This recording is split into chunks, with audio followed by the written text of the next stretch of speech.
Staff Sergeant Markley came into my economics class this year to try to recruit students into joining the Marines. He talked about all the benefits he had, the education he's receiving, the health care, and how his family's set up for the future. In essence, security. But then I remembered a topic that I debated a year ago. What was debated was about building additional housing facilities for homeless veterans. What was debated was the idea itself and the implementation of it. Nobody mentioned the root of the problem, or what I thought when I heard Staff Sergeant Markley speak. Why does this country have a homeless veterans problem, especially when we promise them so much? By putting this issue through the 4-way Rotary tests, we can better understand the problem. So first, is it true? Unfortunately, yes. The United States Interagency Council on Homelessness talks about how 40,000 veterans are experiencing homelessness.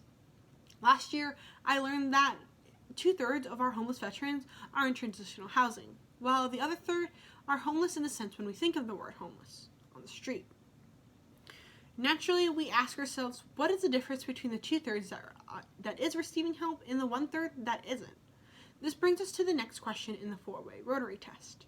Is it fair to all concerned? The Armed Forces Retirement Home, an agency in the executive branch under the Department of Defense, has some qualifications in order to obtain housing.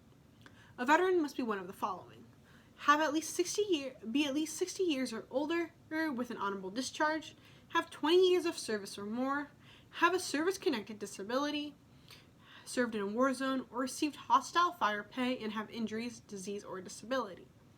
However, those with drug, alcohol, or psychiatric problems are not allowed to receive this housing.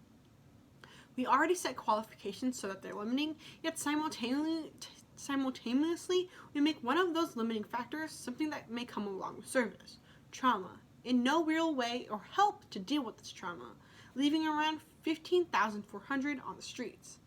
The Substance Abuse and Mental Health Service Administration, a branch of the Department of Health and Human Services, informs us that of the homeless veteran population, about 70% have a substance abuse problem.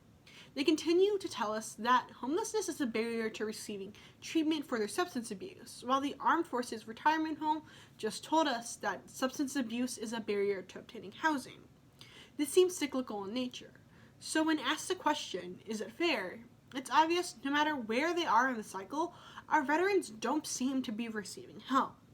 So next, will it build goodwill and better friendship? The National Coalition for Homeless Veterans tells us that community-based and veterans helping veterans programs are the most effective because government services are limited in that capacity. But when thinking about change and how to have the biggest impact, we have to focus on 2 specific states, because 1/3 of all homeless veterans reside in just these 2 states, California and Florida.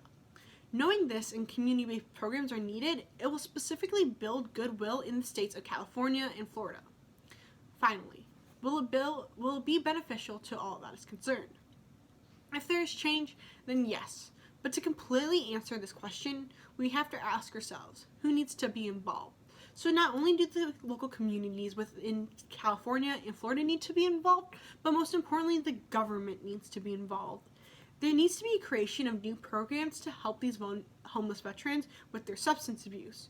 Or the Armed Forces Retirement Home can change their requirements on obtaining housing with a contingency plan to help homeless veterans from relapsing once they've obtained this housing. By giving the Armed Forces Retirement Home budget in 2019 and was $64 million, which has actually gone down from the $67 million that they received in 2014. While the Department of Defense exercises oversight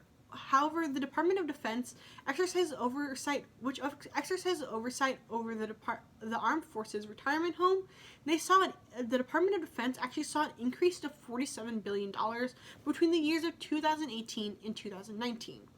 By giving the Armed Forces Retirement Home more funds to create programs and give them the resources so that they may change their requirements would not only be beneficial for homeless veterans, but it sends a message to the rest of America. We have considered for the past 3 decades that homelessness among veterans is a major public concern, yet we fail to treat it as such, seeing as it has gone on for 3 decades. So what does it say about our society when a recruiter's job is to promise security, but 15,000 400 who have served have nothing to show for it. There obviously needs to be something that changes within our American government system in the way we budget, in the way we help our veterans.